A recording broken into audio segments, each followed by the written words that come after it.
listens, it holds the secrets of the dead. I whisper into the frost, and the frost whispers back.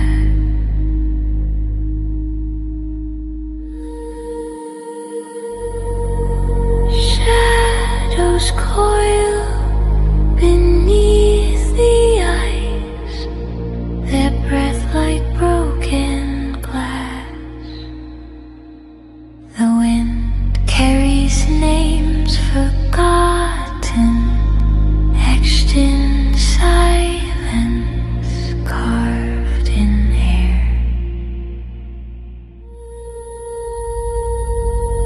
A crown of winter waits for no one. Its prophecy burns colder than fire. The ground remembers every step.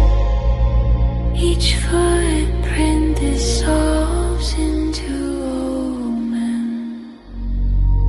You cannot hide from the frozen truth, for even silence leaves a scar.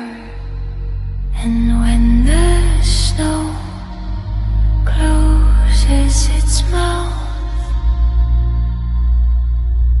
the prophecy is all that remains.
What I'm going to talk to you about today comes from my heart, from my experience in life, from playing this role as messenger, which I take very seriously, from my efforts to wake up the American people, from my family, from all the letters that I get, from people that I talk to, just like I've talked to many of you here today. I've learned some things, and I think these things need to be passed on to you. And I think you need to start examining yourself, your agenda, your mission. Who are you? What are you about? What do you believe about America? Is it true? Are you helping to divide us more? Or are you helping to bring us together? Do you really understand what this country is all about?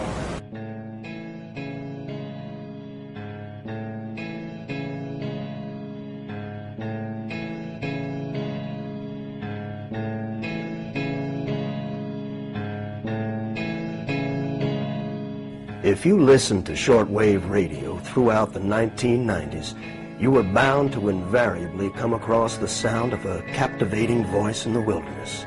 That authoritative and self-assured voice for 5 nights a week would educate us, enlighten us, and most importantly, warn us of things to come. So they disguised their true intent and their true teachings, the esoteric, with a system of exoteric descriptions.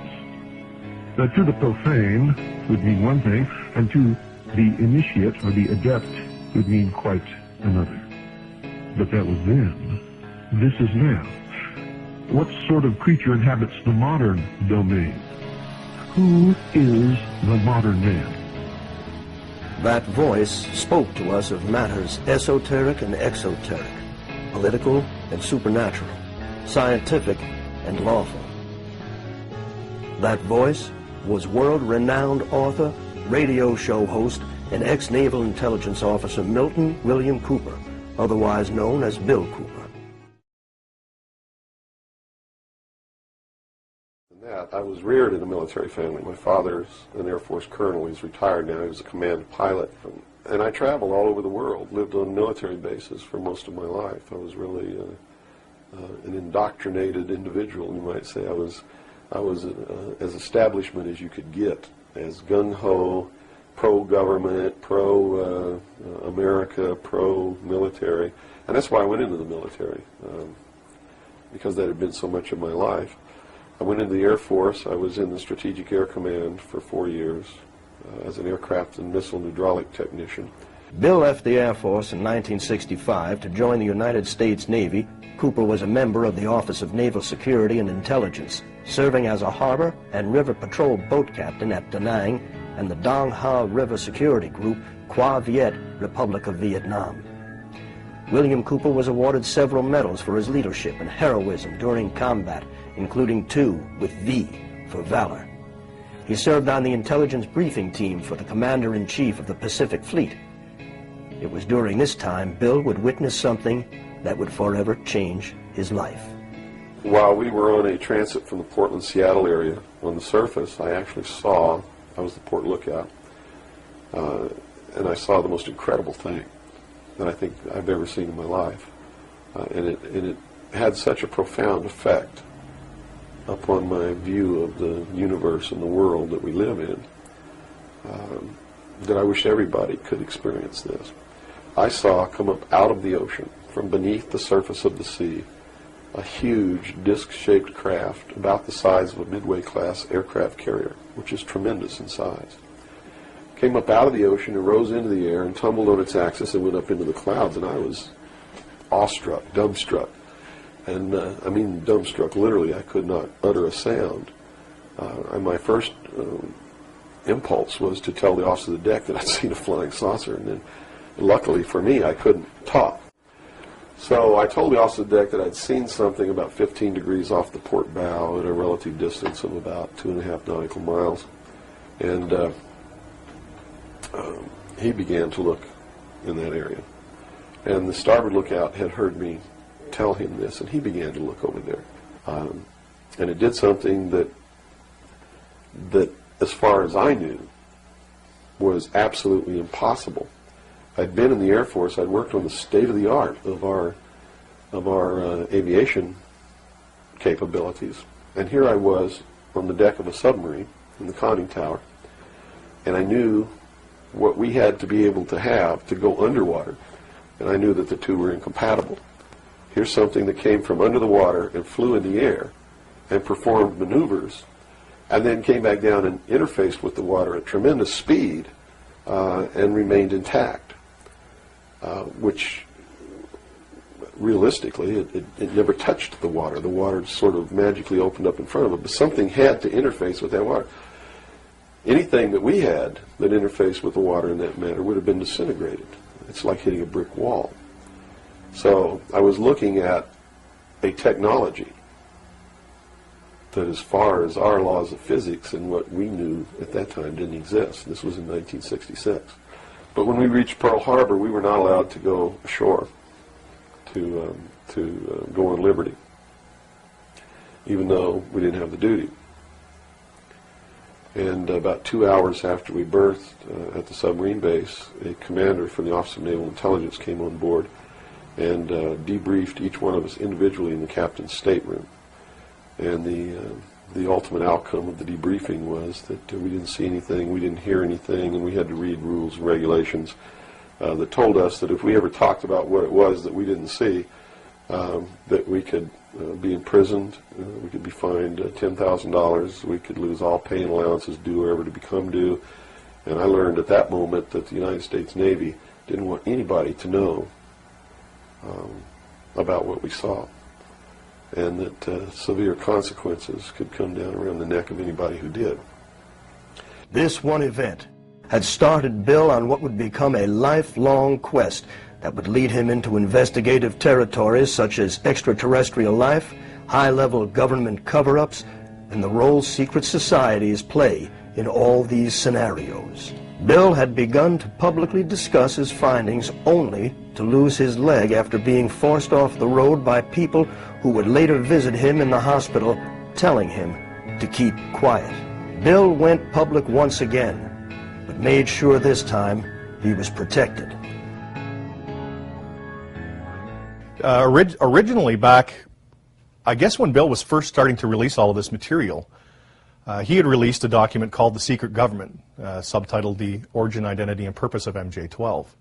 And Bill had spent a considerable amount of his fortune at that time, well, there was any fortune, but a considerable amount of his money, into the tens of thousands of dollars, to get this document released and disseminated across North America and the world. So he had mailed it to all sorts of congressmen, key political figures, as well as some friends and family and things like that, just so people would have this document in their hands.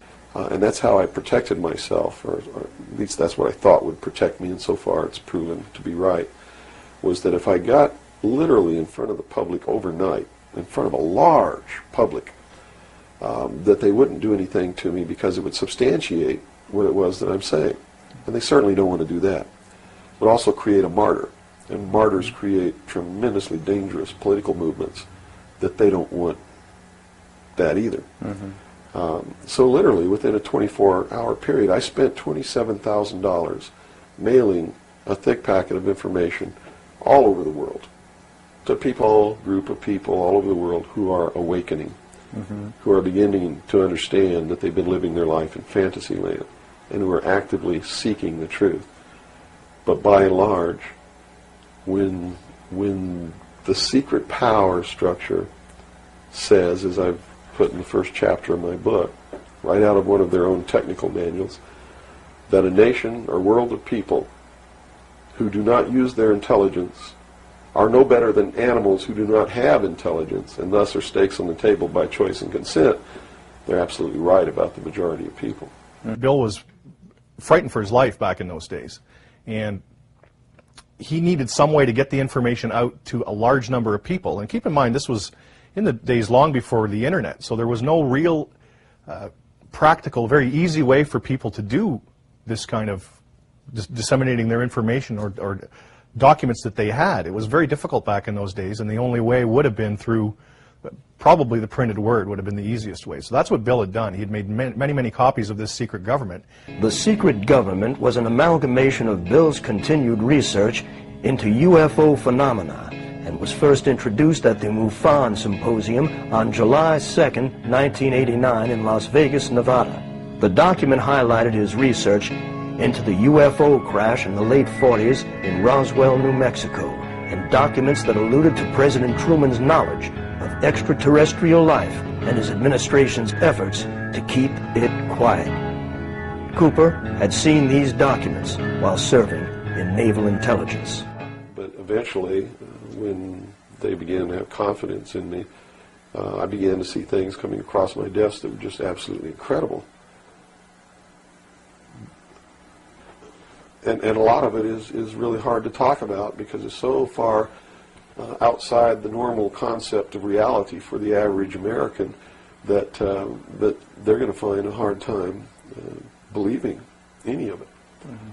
But I saw documents that were labeled under the classification top secret, and the compartmentalized, the compartment that was put into was called MAGIC, M-A-J-I-C, which told me that UFOs are real, which I already knew. I'd seen one. Right.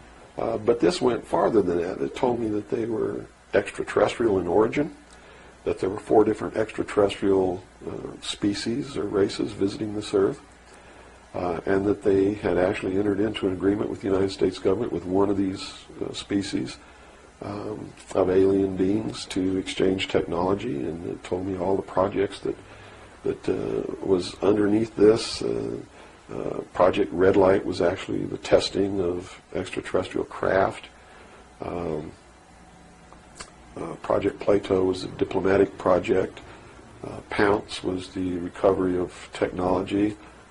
Pluto was the application of that technology to our own secret space program, not the public space program.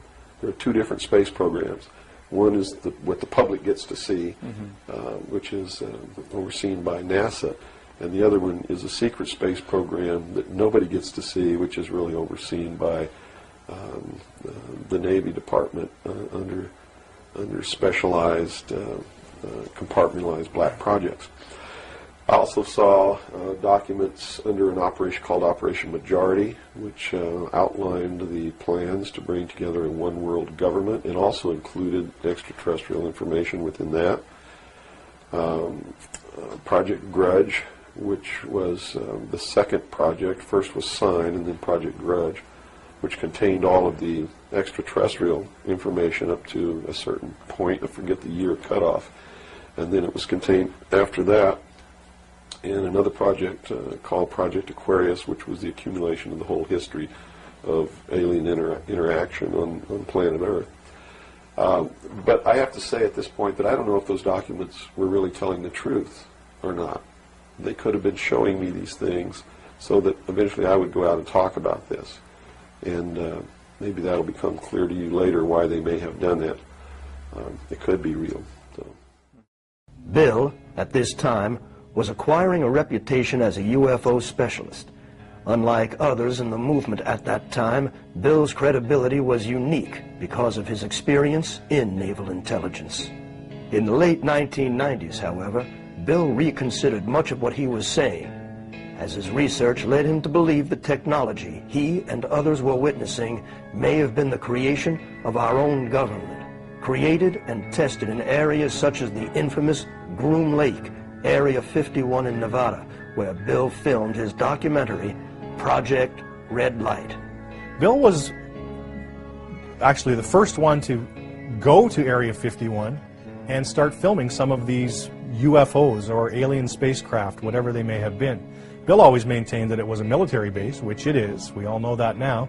In the early days, the U.S. military refused to even acknowledge it existed until Bill Cooper got a satellite photograph from the Russians, which proved it existed. We could see the landing strips, all this kind of stuff, and clearly there was some sort of infrastructure there. There were buildings, and something was happening. So Bill decided, and for a number of years, was taking expeditions up to Area 51, and he would take people there, and Maybe one night they wouldn't see anything at all, but most nights there was some UFO activity. Doyle Shamley, a Gulf War veteran and Army reservist, had paralleled Bill's quest for answers. The two met at a research conference Doyle had been arranging, and soon the two became tight research allies.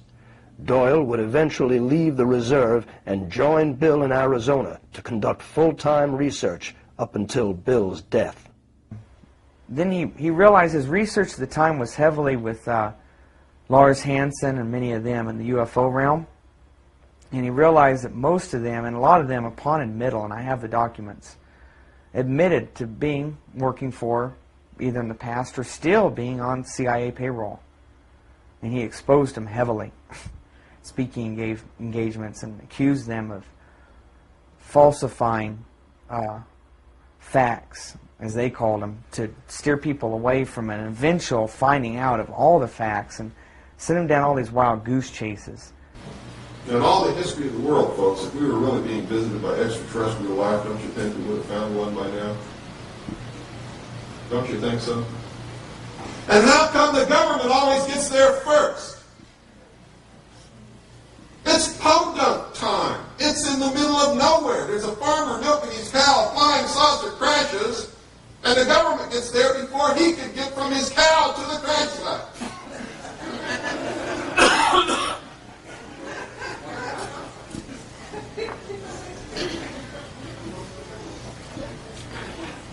It's ridiculous, and I shudder to think that in the beginning, when I first came public, I may have been misleading somebody along those lines that this whole thing is being brought about by extraterrestrials.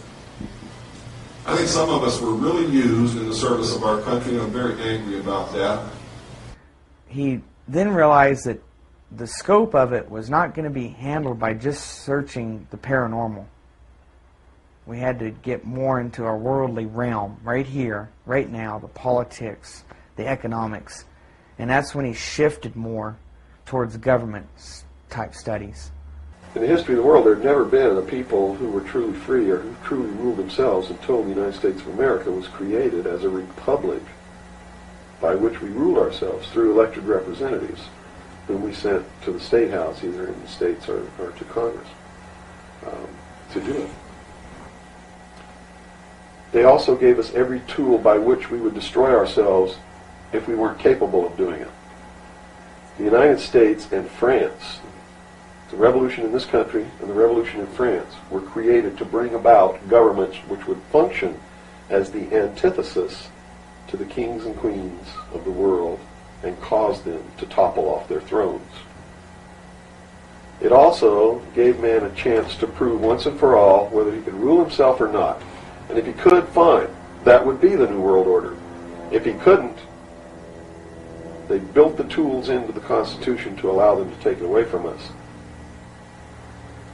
And those tools are the creation of the federal democracy within the boundaries of Washington, D.C., and the right to contract, through which, if we were irresponsible, we would contract to receive rights from that federal democracy and thus, in return, give up our freedom. And that's exactly what's happening. After lecturing, releasing documents, and doing talk radio for a number of years, Bill had finally synthesized his research, life experiences, and philosophical insights into what would become one of the most popular underground conspiracy books of all time. Behold a Pale Horse. Beyond a doubt, I think the work that introduced Bill Cooper to the world has to be Behold a Pale Horse. Now, Bill had released a lot of other documents and things, but up until 1991, when the book was published, self-funded, by the way, the book starts out with Bill describing himself, who Bill Cooper is. He was reared in an Air Force family, goes through his early childhood years up to when he came back from Vietnam, and then where he got all of this information that he was putting into his book and why he felt compelled that he had to release this information.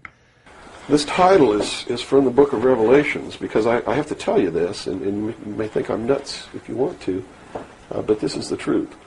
Either these men are following the book of Revelation the book of Revelation as it is in the Bible. They're either following it, just like a plan, and bringing the prophecies in there to pass to manipulate and control those who believe in those prophecies and neutralize them, so to speak. In other words, if this is written in the Bible and God has ordained it, who am I to resist? It must come to pass, so I'm not going to try to stop it. Okay. What a perfect way to neutralize the opposition right off the bat. Or there really is a God, and what he said was going to come to pass is coming to pass.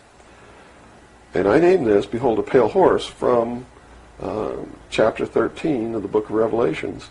The fourth horse, the fourth horseman of the apocalypse is the pale horse. And I looked, and behold a pale horse, and his name that sat upon him was Death. And hell followed with him, and power was given unto them over the fourth part of the earth, to kill with sword, and with hunger, and with the beasts of the earth. And that is taking place now today. The fourth horseman is riding across the world now. That's what AIDS is all about. That's what all these little brush fire wars all over the world are all about. That's what's happening. That's why cancer cures are suppressed. So it's not hidden at all. It's there for anybody who wants to look. And I get people who still come to me all the time and say, Bill, you're all wrong. It's the Jews. The Jews are subverting the world. Man, it's not the Jews. It's not the Catholics. It's not the blacks. It's these men who belong to the ancient mystery schools, who meet in secret and decide the fate of the world. And they belong to all different races and all different nationalities and all different religions to the public point of view. But in secret, it's a different story.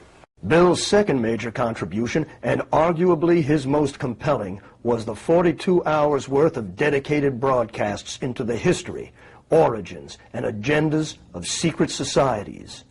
The series was simply called Mystery Babylon, and began with an interpretation of the Stanley Kubrick classic 2001, A Space Odyssey.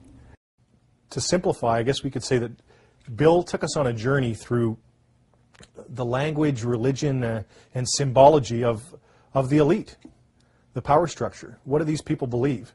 He started out with something modern and then took us way back into the ancient texts of the mystery schools, ancient Egypt, some of the beliefs and mythology of ancient Egypt, tons and tons of Masonic works and other mystery texts.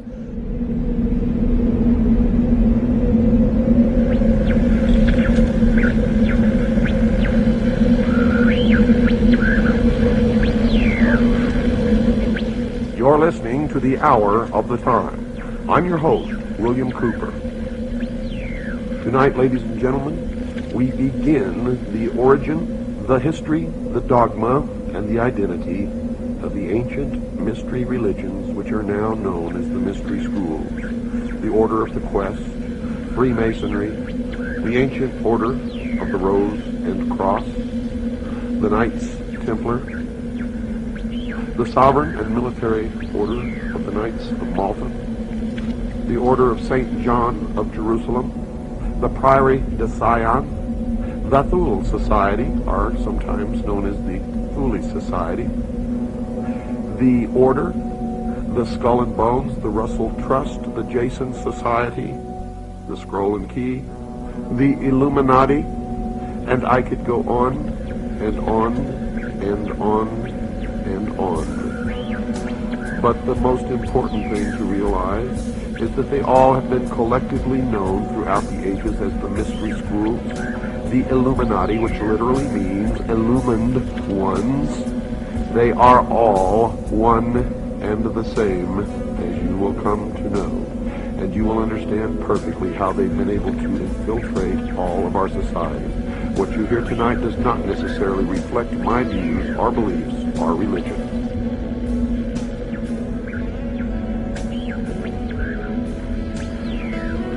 They have ruled from the shadows, you see. And they call themselves the guardians of the secrets of the ages. And And their first religion was called astrotheology, or the worship of the heavens. And their first object of worship was the sun. The second object of worship was the moon. And everywhere you see the mystery schools or the mystery religion, you will see the symbols of the sun and the moon, also known as Osiris and Isis.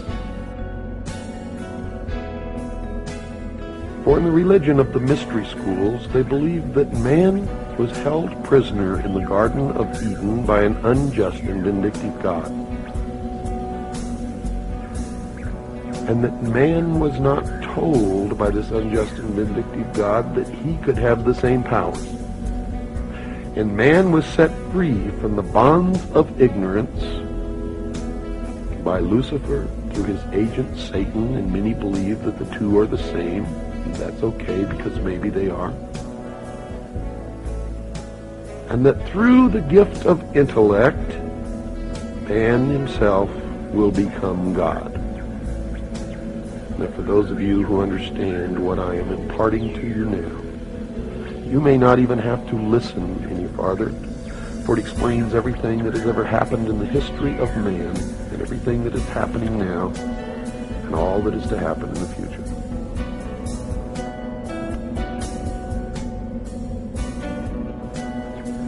They believe that the tree-dwelling ancestors of man were among the most intelligent beings of their distant age.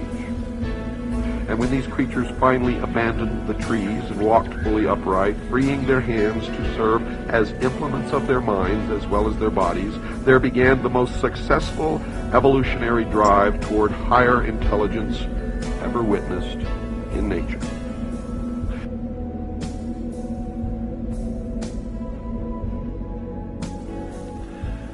Now notice, Lucifer was called the son of the morning star.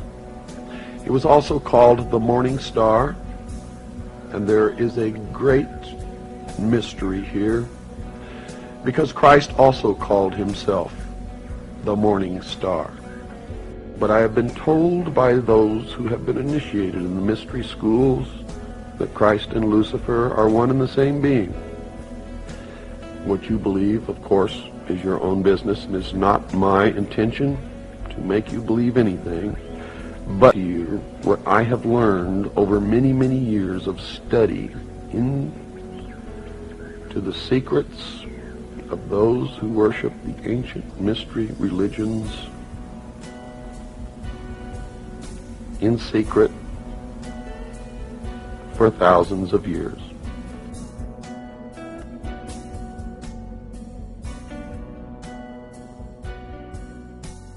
I do not advise you what you should believe or not believe.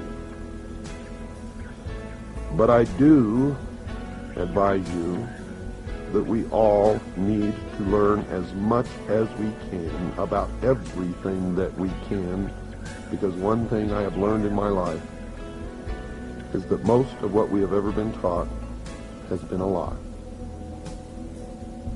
And that whoever these people are, who are the priests, the adepts, and the initiates, and the mystery schools, they are in control, and they are shaping the future, and that future will affect all of us, so we had better learn as much about them as we can. One of the brilliant things about Bill was that he was able to fluidly switch between when he was reading to when he was commenting, so that sometimes it was imperceivable. He had such a fantastic grasp of the English language that he could speak to you almost the same way that these ancient texts did. We have to be very careful about how we interpret what we read, especially the Bible. And I'll tell you why. When I research these secret societies, and I research the Bible, and by the way, I'm a Christian, so if you're a Christian, don't think I'm knocking your religion. I'm not. I'm just telling you what I found. I have found that at the very heart and core of all these secret societies lurks the Kabbalah. The Kabbalah is the ancient Jewish mysticism. It is a method of encoding information through a system of mathematics and numbers. It is some of the most ancient knowledge that man has ever possessed and has been kept secret and given only to those who have proven themselves worthy through the process of initiation. Nobody knows where it comes from. I can tell you this, it was there long before the Jews came along. The Jews just took it and preserved it, and they passed it down, and it's used by everybody. Because it's at the heart and core of the secret knowledge, the metaphysics, the real science that none of us know anything about. These people that belong to the secret societies never dared to write down in any language what they knew, what it was that they were guarding, because then someone could steal it and then the secret would be out. So they devised secret systems of encoding the secrets of the ages, the knowledge, the hidden knowledge, the occult. Now, occult doesn't mean evil. It doesn't mean the devil. It doesn't mean Satan. Occult means hidden. It means hidden. That's all it means. So they took this knowledge and they made it occult through a system of encoding, encryption, one of which is mathematics, numbers. Another is architecture. Everybody wonder, why do they have a fraternal organization called the Freemasons? Aren't those the guys that build walls? You bet they do. But every wall they build contains the secrets that have been kept and maintained throughout the ages, and it's encoded in the architecture and in the measurements of the buildings and in the mathematical formulas used to derive the geometry, the shape, the length and breadth and height of rooms. It's all encoded there. The very word secrecy is repugnant in a free and open society, and we are, as a people, inherently and historically opposed to secret societies, to secret oaths, and to secret proceedings. For we are opposed around the world by a monolithic and ruthless conspiracy that relies primarily on covert means for expanding its sphere of influence, on infiltration instead of invasion, on subversion instead of elections, on intimidation instead of free choice, on guerrillas by night instead of armies by day. It is a system which has conscripted vast human and material resources into the building of a tightly knit, highly efficient machine that combines military, diplomatic, intelligence, economic, scientific, and political operations. Its preparations are concealed, not published. Its mistakes are buried, not headlined. Its dissenters are silenced, not praised. No expenditure is questioned, no rumor is printed, no secret is revealed. So they ordered his execution. It was actually ordered by the policy committee of the Bilderberg Group in The Hague in Geneva, Switzerland, and was carried out by agents of the secret government in Dallas. The man who actually administered the coup de grace was the driver of the car, William Greer. We have a film in beautiful living color that you can actually see with your own eyes William Greer turn with an assassination pistol in his left hand and shoot the president point blank in the head over his right shoulder. It's incredible that this has been hidden from the public for all these years, but the same film has been shown on television for all these years, but they've always zoomed right in on Kennedy and cut the driver out, so you can never see it.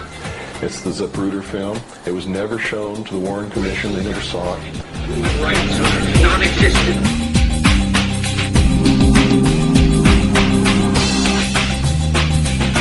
They have created a repressive society, and they are unwitting about it. More and more people are becoming poor.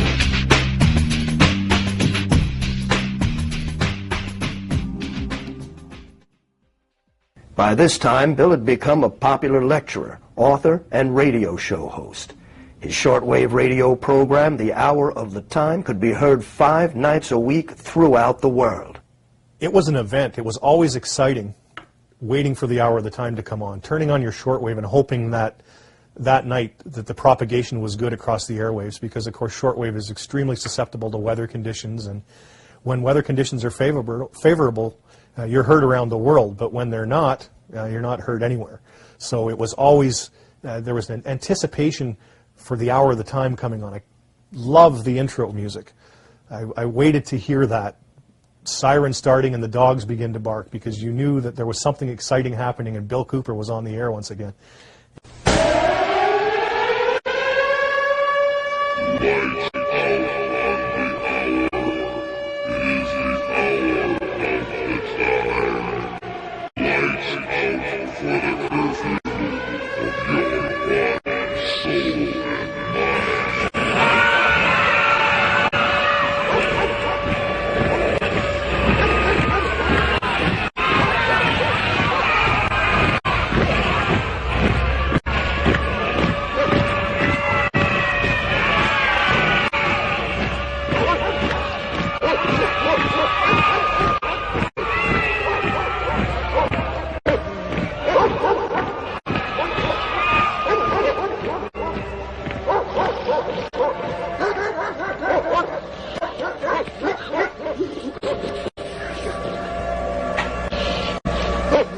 You're listening to the Hour of the Time. I'm William Cooper. For the first time in the history of the world, man was free. Literally, a king and queen in his or her own right. Over the years, that promise has extended to many other peoples. That promise eliminated slavery. That promise has caused poor, unhappy people living under tyranny all over the world to set their eyes on the shores of this country, with only one thought in their mind: to get here however they had to get here, and even if they had to die in the process, in order that they could also be free. And so, gentlemen, are we so eager to give it away for some imaginary new world order under a United Nations charter that it will do away with war forever. If you believe that, if you really believe that and you fall for that deception, you'll be so sorry for the rest of your lives. He had such a way with radio. It really took you back to, I think, the pre-TV days when people used to sit around the radio and listen to it. That's what would happen in my living room. Friends would come over and we'd listen to Bill Cooper, and there was a certain nostalgia to it, but the fact that he was dealing with all of these current events and things that were happening right before our eyes added more drama to the whole situation. And it was just a wonderful experience every night sitting down and listening to Bill. Every time any church gets control of government, the people suffer. It has always happened. That's why our founding fathers established a country where that was not supposed to happen, where everybody was free to worship at the altar of their choice. And if you think they were all of one mind, you better think again. How many religions of the Protestant group do you think existed in this country when our founding fathers put together the Constitution?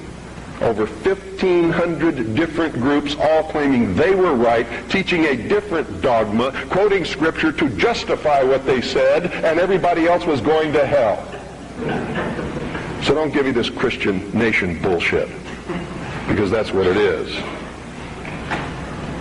This nation reflected Christian values because the people who made up the government in the early days were Christian.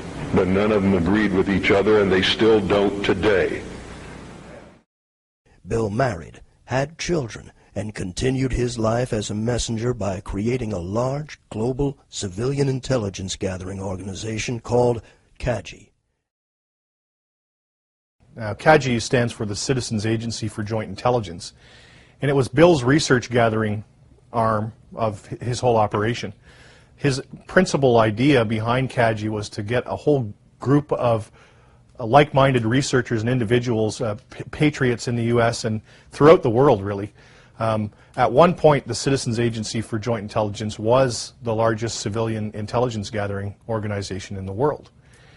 And The one thing about CAGI was that it wasn't a secretive society like the FBI or CIA would be. It was an intelligence gathering organization with the idea of putting this gathered intelligence out to the rest of the world. During the late 90s, Bill's outspoken disposition would find him harassed by government agents who kept watch on him in Arizona and tried desperately to keep him quiet by accusing him of federal violations, including tax evasion and bank fraud, that to this day have yet to be validated. Essentially, by July 98, I was moved here with Bill to conduct full-time research into the mystery schools and secret societies and the government protocols in general. I was in the next town over running some business errands and came back, and he came rushing out to meet me, and he said the federal marshals were just here. I said, what? He said, yeah, they came up and they said they were going to serve me with charges. Well, he countered them with the jurisdictional issue, which he is probably the expert on, or was the expert on, and is on the website. Because then they, as in federal government, started pulling goofy stuff. Agent Fillerup was an FBI agent out of Pine Top Lakeside. Agent Fillerup showed up one day, this is just a couple weeks after the federal marshal initial visit. We were out in the backyard barbecuing, which we often did. He got out of his Bronco and said, oh, I just want to talk like old friends. And basically we told him we knew he was full of shit. And, well, let me just hand you this envelope. And he's waving it. Now, and we were still barbecuing away, and he was still out the side of his vehicle there, and he goes, well, I'm going to come on up. And Bill told him point blank, do not come up here. You're not welcome. I'm not talking to you. You go back and tell your bosses that there's not going to be another Waco or Ruby Ridge in this country. And this time you guys, and this was his own words, you stepped on your dick. And he got back in and back down the hill. So he only had about a year. Basically had a timeline to bring Bill in on these trumped up tax evasion charges and bank fraud. We did have a meeting with Congressman and his staff. He brought his entire staff up to one of our backyard little barbecue things, and we knew they were coming up, but we had to cook anyway. And they sat and talked to us for quite a while, but they weren't willing to help. And we were, like I say, always wanting a peaceful end to this and an answer to our jurisdictional questions. And to alleviate this problem, another thing we did was contacted any bank he'd ever dealt with. Car loans, banks, house loans, property loans, anything. Oh, no, we're a glowing customer, paid off early, never late. No fraud in existence. So essentially, when the year came up that Fillerup was quasi-given as a deadline and nothing had taken place, he was moved on, Agent Fillerup, to who knows where, maybe the real Siberia. And things seemed to calm down a little bit. And we were hoping that maybe it would just kind of go away.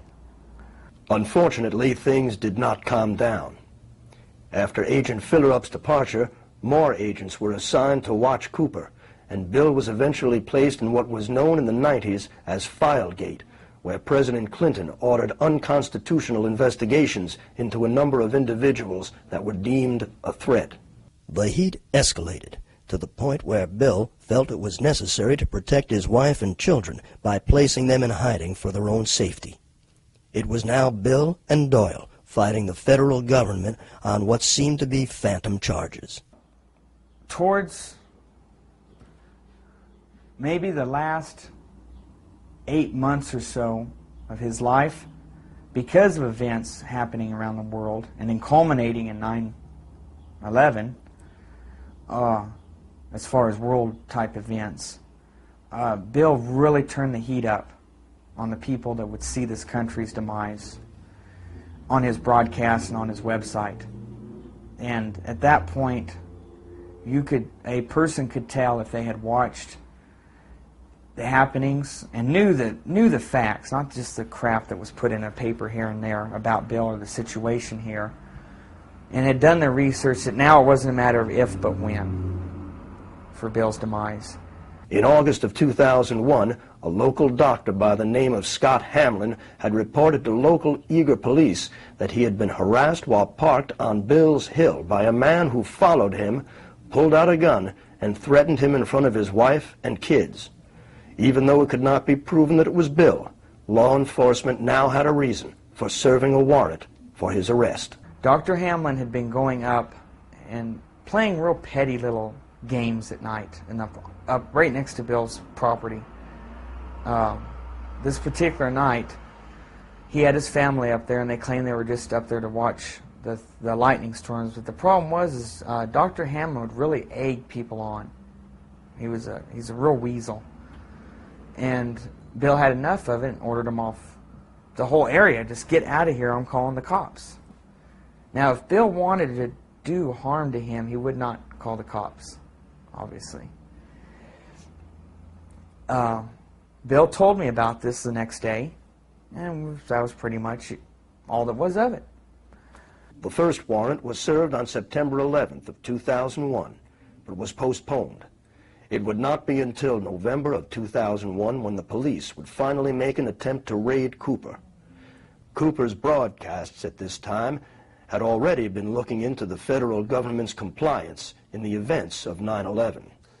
One of the things that makes everybody wonder why Bill's life was snuffed out in 2001 was because in June of that year, Osama bin Laden, who was a relative unknown at that time, Bill had been following the news and found a lot of curiosities and went on the air predicting that there would be a major attack in the United States and that it would be blamed on Osama bin Laden, the scapegoat that was being used, not truly behind the attacks. So that, I mean, just a few months before the events of September 11th, and then, of course, Bill's life cut short shortly thereafter. Supposedly, a CNN reporter found Osama bin Laden, took a television camera crew with him, went into Osama bin Laden's hideout, interviewed him and his top leadership, and he came out and told everybody, within 3 weeks, Osama bin Laden is going to attack the United States and Israel. Now, don't you think that's kind of strange, folks? You see, because the largest intelligence apparatus in the world, with the biggest budget in the history of the world, has been looking for Osama bin Laden for years and years and years, and can't find him. Some doofus jerk-off reporter with a camera crew waltzes right into his hideout and interviews him.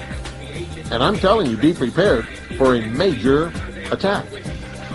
But it won't be Osama bin Laden. It will be those behind the New World Order. I wonder what Osama bin Laden's targets are supposed to be. And if they don't, if this doesn't materialize in the next 2 or 3 weeks, it will eventually materialize because they haven't succeeded in getting the guns out of the hands of the American people, nor have they succeeded in taking our freedoms away. And so I can tell you with a certainty, they must do something terrible in order to stop this backlash and regain the sympathy of the mass herds of sheeple out there.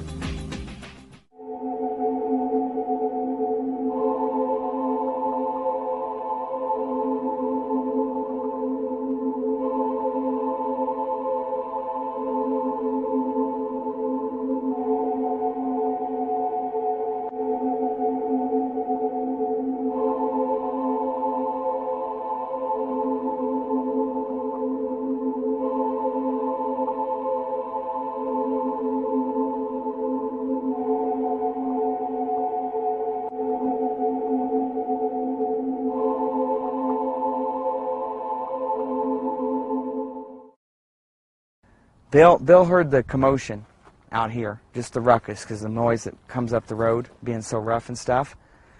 He assumed, I guess, that it was typical high school partiers, because they leave their trash and stuff out, and the local property owners all around us had come to us and asked us to run them off, because they were destroying gates and fences. He came out, got in his truck, His truck was always parked right out in front of the house there, right past the driveway. He would park just in front of the lawn, always normally face that direction. And he whipped around the cul-de-sac, I would have to assume, because that's what always took place. And he then proceeded down this cul-de-sac here, which is Clearview Circle Drive. He's 96 Clearview Circle Drive. That's on the county register. He came down here, and then at that point, he came down to go to this other end of the street, which is right down there. You can see the sign and the gate. Okay, that's where they parked, and that was real common for the high school children and people making noise and throwing trash around and stuff to do. They would park down there. That particular owner owns the rest of the 40 acres down there, and he was particularly perturbed because they would vandalize his fences and cattle troughs.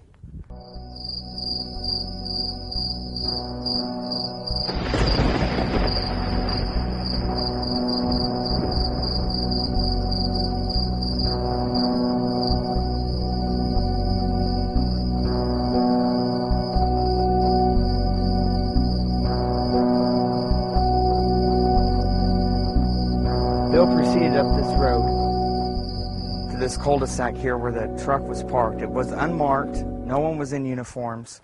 They did not identify themselves. That was it. They had said that in their briefings the very next day. They were parked here. They intentionally had a vehicle with an incredibly loud stereo system, and they made a lot of noise themselves, hooting and hollering. Bill came down and told them, this is based on the law enforcement people that told me this, that were involved that night. Bill told them if they didn't leave, he was calling the police, and they shunned him on. So he then turned around to go back to his home up there and call the police. Now, at that point, they were here, and he just basically turned right there, just out on this lot a little bit, and went on back. Right here out of this juniper was a spot I was told by law enforcement officials that the first deputy came out right at Bill's truck, because he was cruising along slow, watching them more than likely in his rearview mirror, me knowing him very well, to make sure they didn't follow him back over there. He came out, and this is the point where Bill knocked him off sheerly with his arm, not ran over anything. That guy basically just landed on his butt because Bill hit the gas. So he made this little curve here, and this is where he stopped. At this point, according to law enforcement officials, from their briefing, and then plus people on site right then, when he stopped, one more person approached the vehicle, but not running. And that's when he did the open hands thing and a sign of, like surrender or whatever.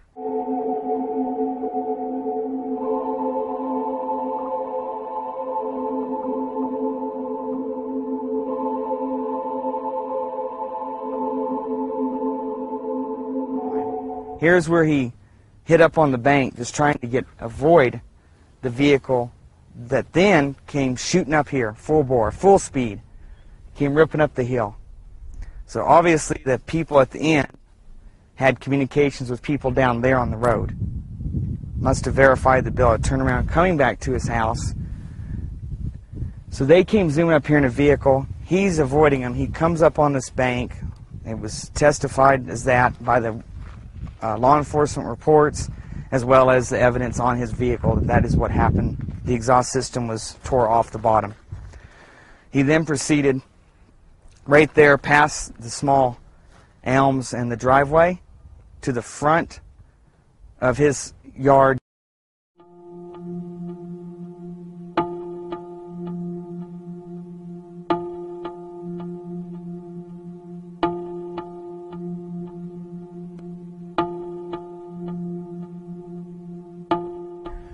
I was told by the law enforcement officials that were on site and ones that had to come up afterwards and get a briefing so they knew what went on roughly, because public was obviously going to be coming to try to come up here, and news crews and all whatnot.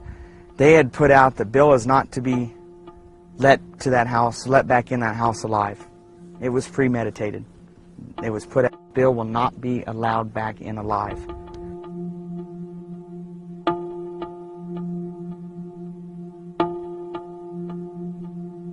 Right here at Bill's home is where he pulled up. His front of this vehicle would be towards me. The other vehicle was parked with the front towards the other end of the street.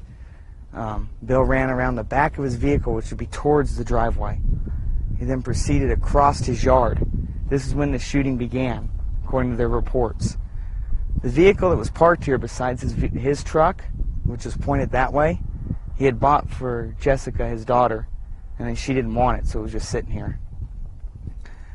Sheriff Goldsmith ran around the back of it, which would be towards me, and got on this street side to use the vehicle as protection. At that point, Bill is approximately halfway in the yard and still running with his back towards him. They claim at that point he began shooting, which was with his right arm just thrown backward, haphazardly pulling the trigger of a .38 snub-nose Smith & Wesson. From where we're standing would be essentially the angle that Goldsmith would have been standing, but closer. Marina's would have been by the 58 Chevy, which would be equivalent to that truck, but up all the way to the wall. Next to that end post of the front porch. Bill was supposedly shooting backwards like this, which would be back towards the street in reality, that direction. When he hit Marina's, that angle does not work at all. Plus, does not work at all. Plus, the bullet hole in the glass of the 58 Chevy indicates a bullet path of approximately this direction through the driver's roll-down window and out the passenger corner of the windshield, indicating clearly it went towards the dome in town, which is the high school field for playing during the winter. At that point, Goldsmith opened fire, hitting Bill several times. Bill fell down right where the porch would start, and the dirt would meet the concrete sidewalk. Next to the planter, you can just slightly see raised on this side, favoring me from the front door. That's where he fell. And according to them, they quit shooting, and he was dead.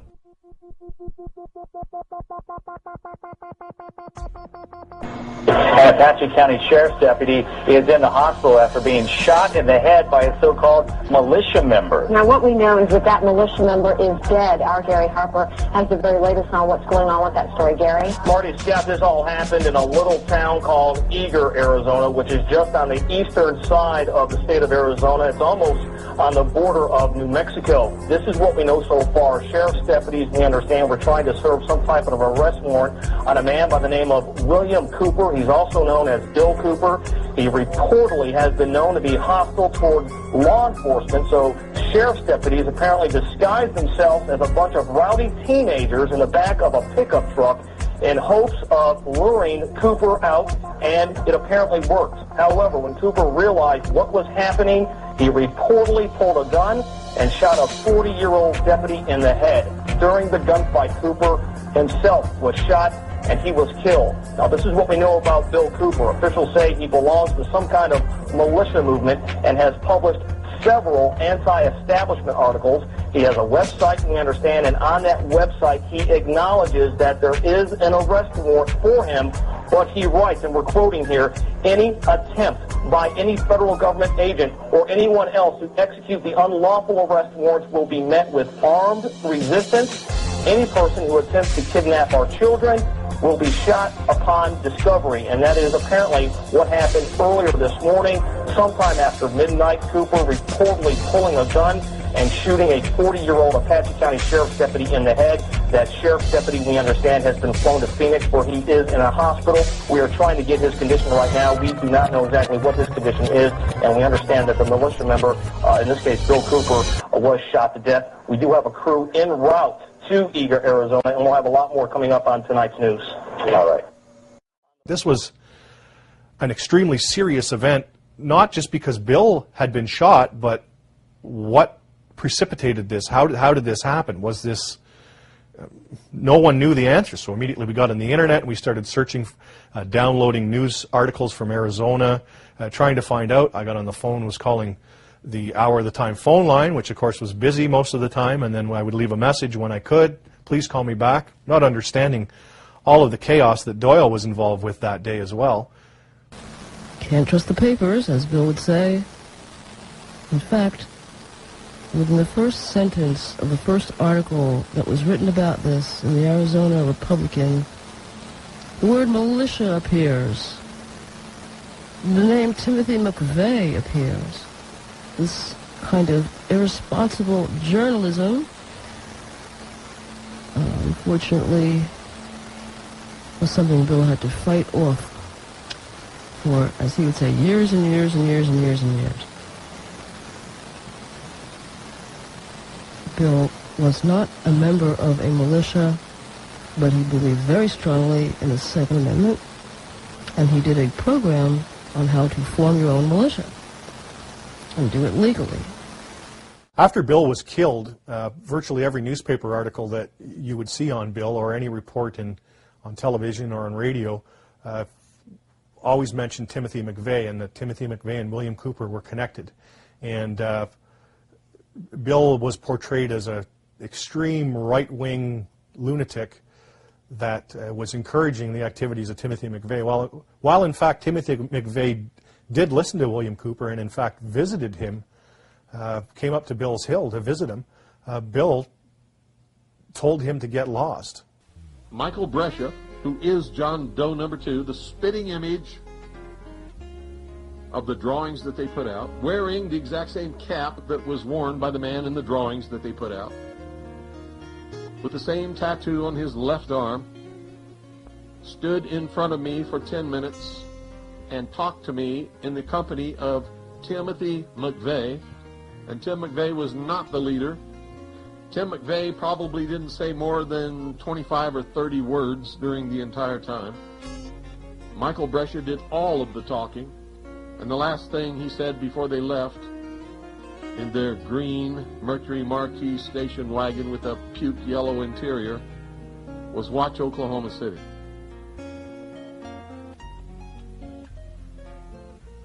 If anyone was in charge, at least on that day, it was Michael Brescia, John Doe number 2, not ever Timothy McVeigh. They told us during that conversation that they were setting out on a mission to make things better in this country, and that they had the approval of the United States Army, who had implanted them with computer chips, had given them their blessings, and knew exactly where they were and what they were doing all the time. Bill was left to lie there in the front yard. Non-lethal devices are the supposed norm in the country and this state, it's supposedly stressed, and was verified in newspaper articles afterwards, not even pertaining to Bill's case, just informational articles out of the Arizona Republic. No such device was used, nets, stun guns, anything, all the fancy foams and rubber bullets, none of that. The Apache County coroner, to declare Bill dead and deny him, obviously, medical treatment if he's dead, happened to be Dr. Scott Hamlin. He was not called, theoretically, because he'd be a conflict of interest, which he would be, but I can't believe they used such wise judgment now all of a sudden. So Navajo County had to be called to clear the next county over.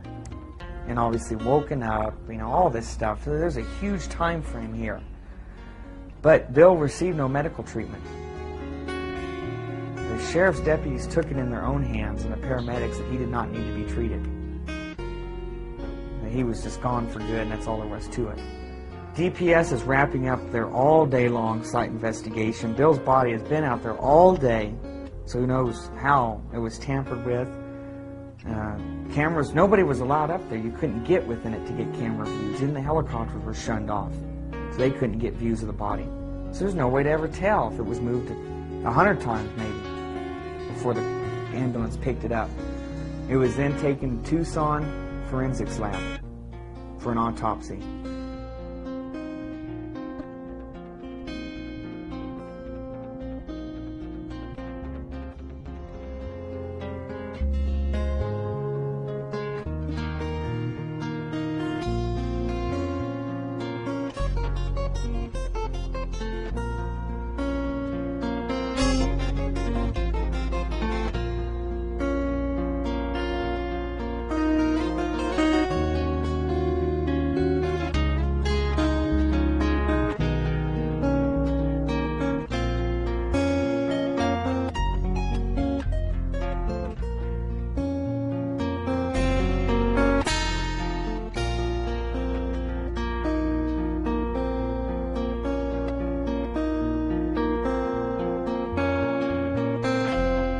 Those of you who are smart enough to know what is transpiring here know that these are historic broadcasts, and by making these broadcasts, I have sealed my fate.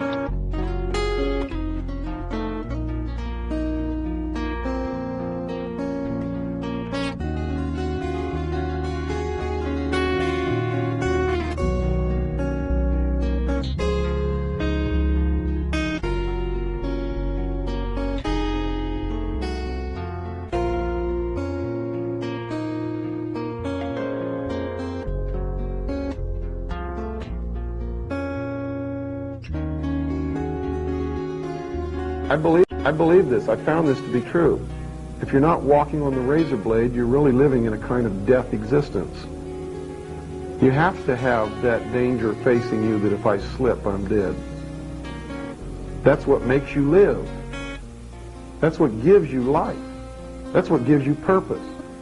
And I sincerely believe that any man or woman who does not have principles for which they're ready and willing to die for at any given moment that they're called upon to do that is already dead and are of no use or consequence to themselves or anyone else, and will be unhappy throughout their life for that very reason and that very reason alone.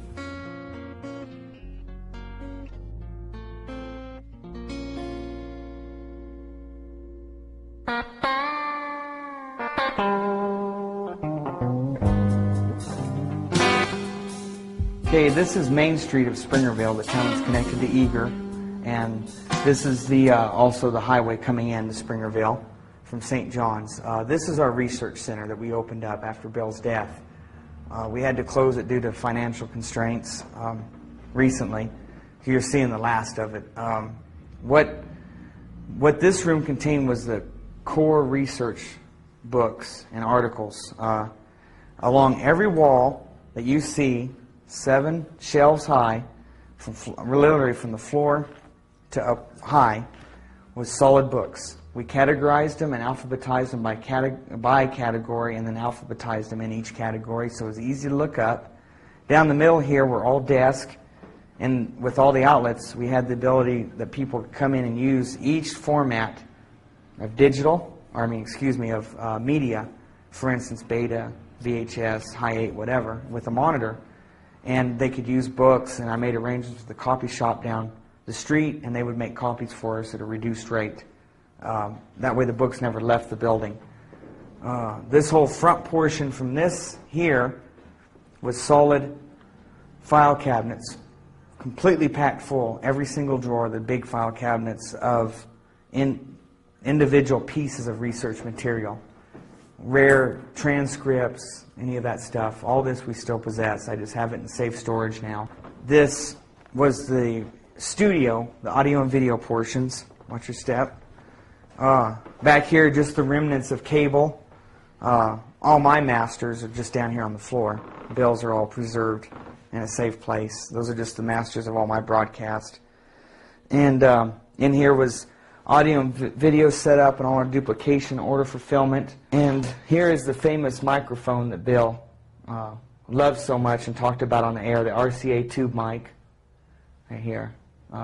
He really liked this microphone a lot. From when he got it, that's all he used on the broadcast. How old is it? Oh, 40s. This is one of his Vietnam service medals. Now, some of his were just destroyed over the years, moving. So he had put together this batch prior to his death because he wanted to kind of make it an assemblage of the medals that were over there at the time that people were earning for the Quaviet website. And this one's the Republic of Vietnam's service medal. Here's the Commendation medal. And above them you see the ribbon that you wear. This is really for decorative purposes only. And historical, really, you don't ever wear these except for when they're pinned on you and you take them off. This one right here is Naval Service. And here is National Defense Service Medal. These, some of these pieces down, well, all these pieces down here were some of Bill's favorites that he had in his work area on display. That was his Say No to the UN plaque he got from the Lansing, Michigan speech. That tape will be familiar to many in the audience. Because when I'm here, I'm just Bill Cooper. I'm talking to you from my heart. When I'm on the radio, I am on a mission. And that mission is to slap people upside the head and wake them up and even make them hate me, if that's what it takes to get them to go examine what I'm telling them to find out that it's right. You see, I don't care how it's done as long as they wake up. And if I have to be the bad guy that they're going to hate for the rest of their life, that's okay with me if I wake them up. A Bill of Rights from a very old print, and they fixed it to that wood placard and gave that to him, some of his friends. The saint casting out Lucifer. He always had that was by the kitchen. This is one of his all-time favorite records ever. Love is a Gentle Thing. Here's a nice reproduction of the Declaration of Independence for the States of America. And here's a leather embossed plaque that Eva and I had gotten Bill for his birthday back in 1999, 2000, one or the other. It's the prayer at Valley Forge from the famous painting of George Washington praying, asking for guidance. Is this copper engraved plate and raised of JFK, John Fitzgerald Kennedy, the 35th president. This is one of Bill's favorite pieces, hung in the hall entryway of the house. I don't know where he even got this, but he really liked it and made sure it was always up wherever he moved.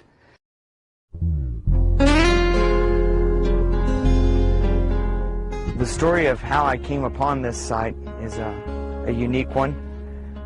Tasked with having to find a site and not much time, I went to the city of Springerville, and this was one of the few things that worked out smoothly following his death, and at least with all the arrangements. I went down there. The city personnel in Springerville knew my situation and why I was there.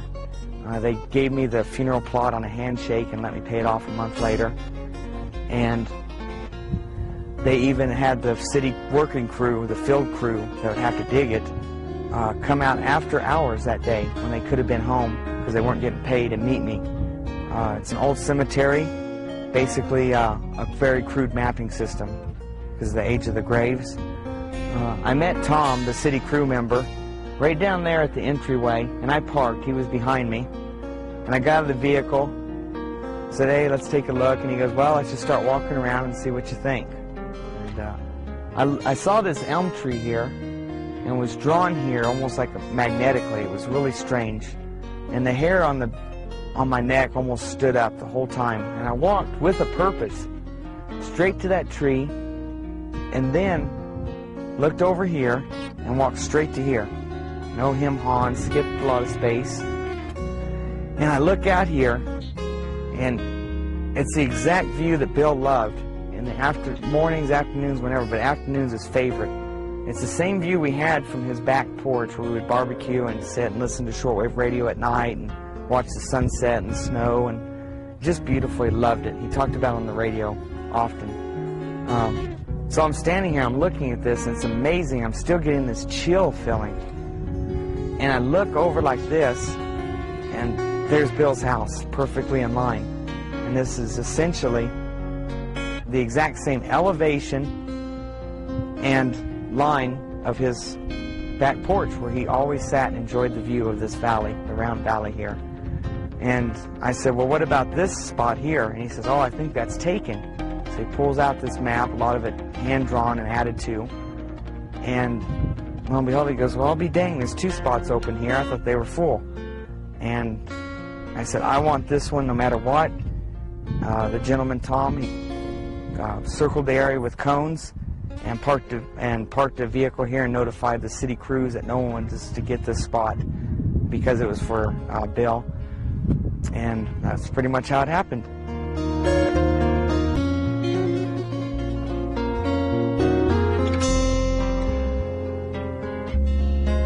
Back of it. It's North Carolina. Okay, so there's at least Okay, North Carolina being put down now. These are from Michigan. Okay, now we're getting ones. Petoskey stones. Petoskey stones from Michigan. Yeah, they're from Michigan. I believe this also came from Lisa. It's from a rock from Washington State. Where's that one from? Vermont. Both? Yes. Tumbled flint from Ohio. Flint Ridge, actually, no less. This is from Chicago, Illinois. Crack around already. It is a geo. Oh, Look at that. wow. Probably due to the light and circumstances, the research he was involved in and what he was exposing, I have no doubt he is in a much better place, not having to mess with this anymore.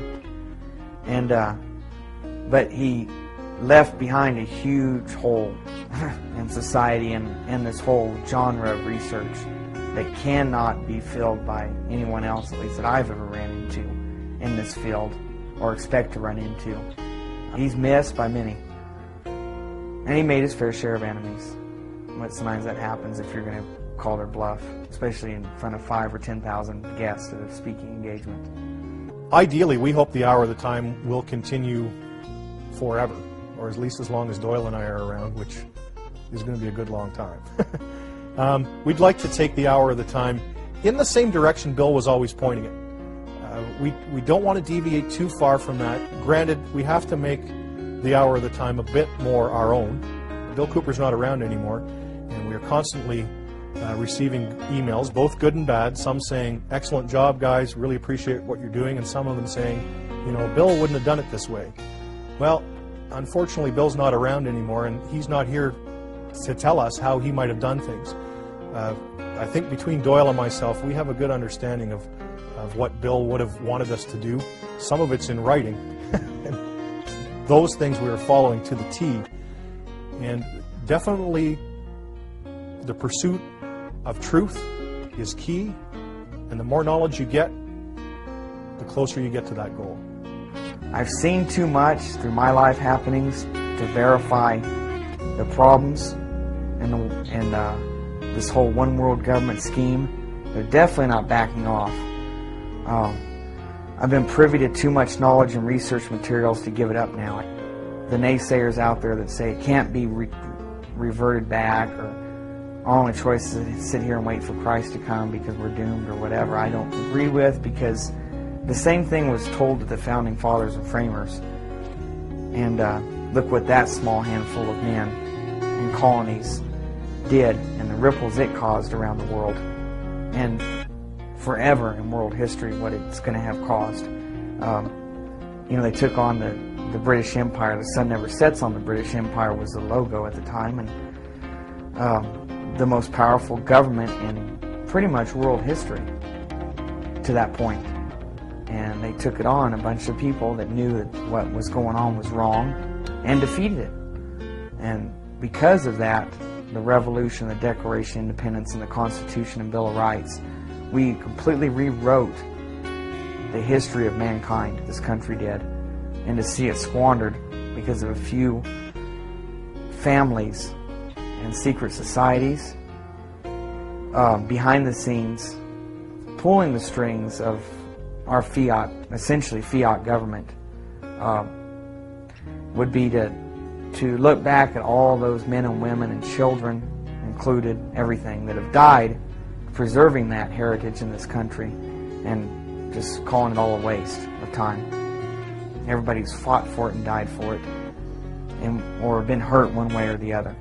That would be a complete waste of their lives, and to throw it away directly myself with possession of Bill's archives and stuff would just be saying that Bill's life was meaningless, to just box it up or just to turn it off and say later.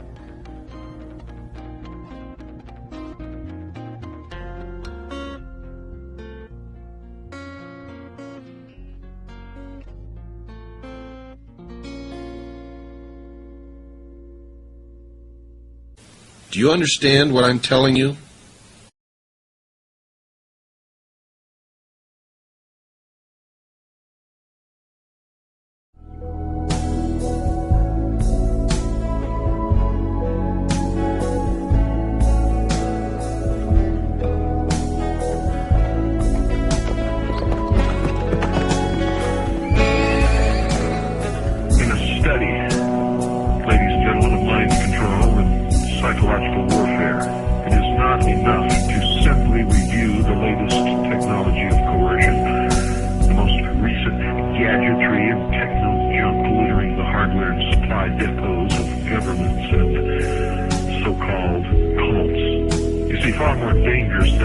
appliances is the praxis behind them, ages old.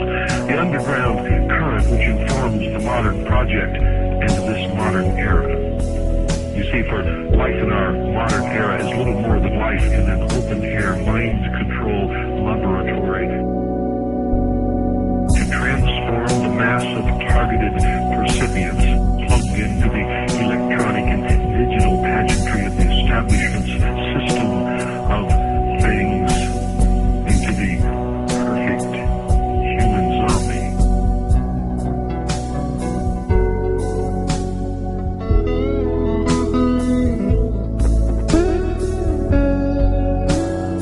They disguised their true intent and their true teachings, the esoteric, with a system of exoteric descriptions. That to the profane would mean one thing, and to the initiate or the adept would mean quite another. But that was then. This is now. You're already in the New World Order. You're already in the New World Order. World Order. What sort of creature inhabits the modern domain? Who is the modern man? He is the smartest, most advanced individual to ever strut the planet, the most relatively liberated being in history. He scoffs with great derision at the idea of the existence and operation of a technology of mass mind control emanating from the media and government. Modern man believes that he is much too smart to believe anything as superstitious as that. But the truth is, modern man, ladies and gentlemen, is the ideal hypnotic subject